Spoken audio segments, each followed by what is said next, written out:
नमस्कार। जैसा कि आप सभी जानते हैं, भारत देश जो कि अंग्रेजों का गुलाम रहा था, कभी अंग्रेजों ने बहुत सारे लोगों ने वारी वारी से राज किया था।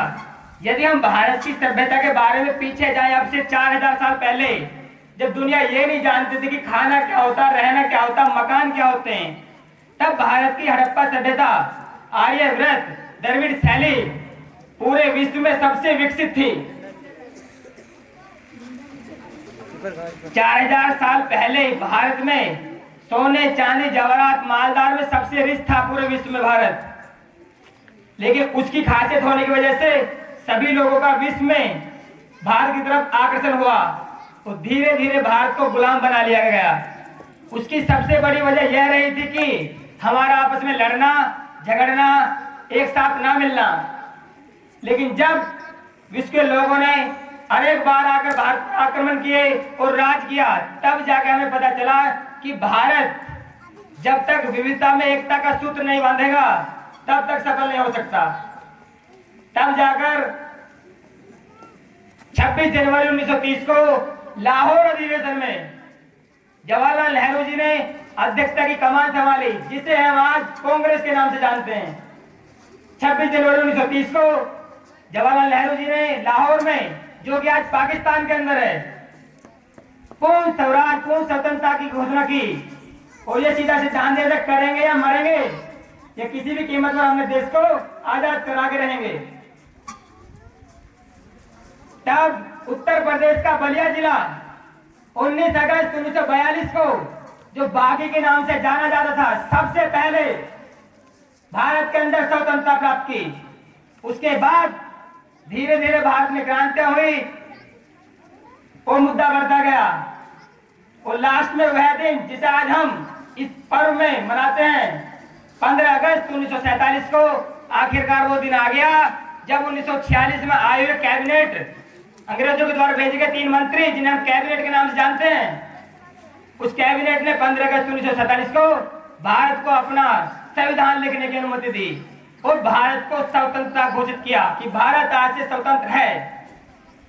तब जाकर भारत में 289 सदस्य चुने गए, जो कि 10 लाख से 1 लिया गया, जिसे हम आज सांसद विधायक बोलते हैं।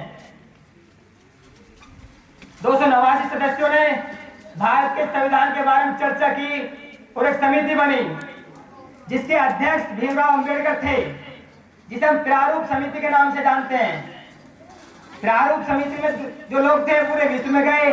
पूरे विश्व में जाने के बाद जो भी पूरे विश्व में अच्छी अच्छी चीजें थी संविधान के अंदर, उनको लाकर भीमराव अंबेडकर की समिति को छोड़ दिया।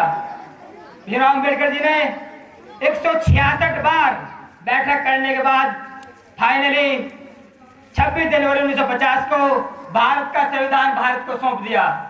अतः 26 जनवरी को हम गणतंत्र दिवस के रूप में मनाते हैं।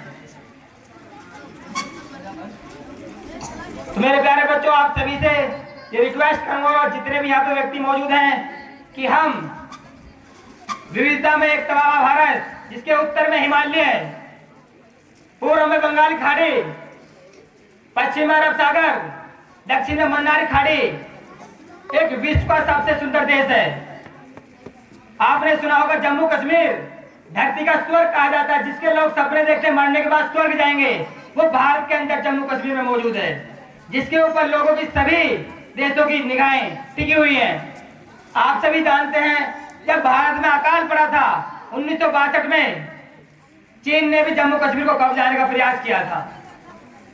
और पाकिस्तान के बारे में आप सभी जानते हैं कि उसने कितनी बार जम्मू कश्मीर को कब्जाने का प्रयास किया, क्योंकि वो जिंदा जागता धरती का स्वर्ग है। तो ऐसा देश जहां पर मरने की जरूरत नहीं, अगर स्वर्ग भी देखना तो धरती पर जिंदा रहकर देख सकते हैं, वो भारत में मौजूद है। तो तुम सभी देशवासियों को, स्वतंत्रता सेनानियों को, शहीदों को इस दिन 15 अगस्त पर नमन किया जाता है और याद किया जाता है, ताकि उनके बलिदानों को याद रखा जाए और उनसे कुछ सीख ली जाए।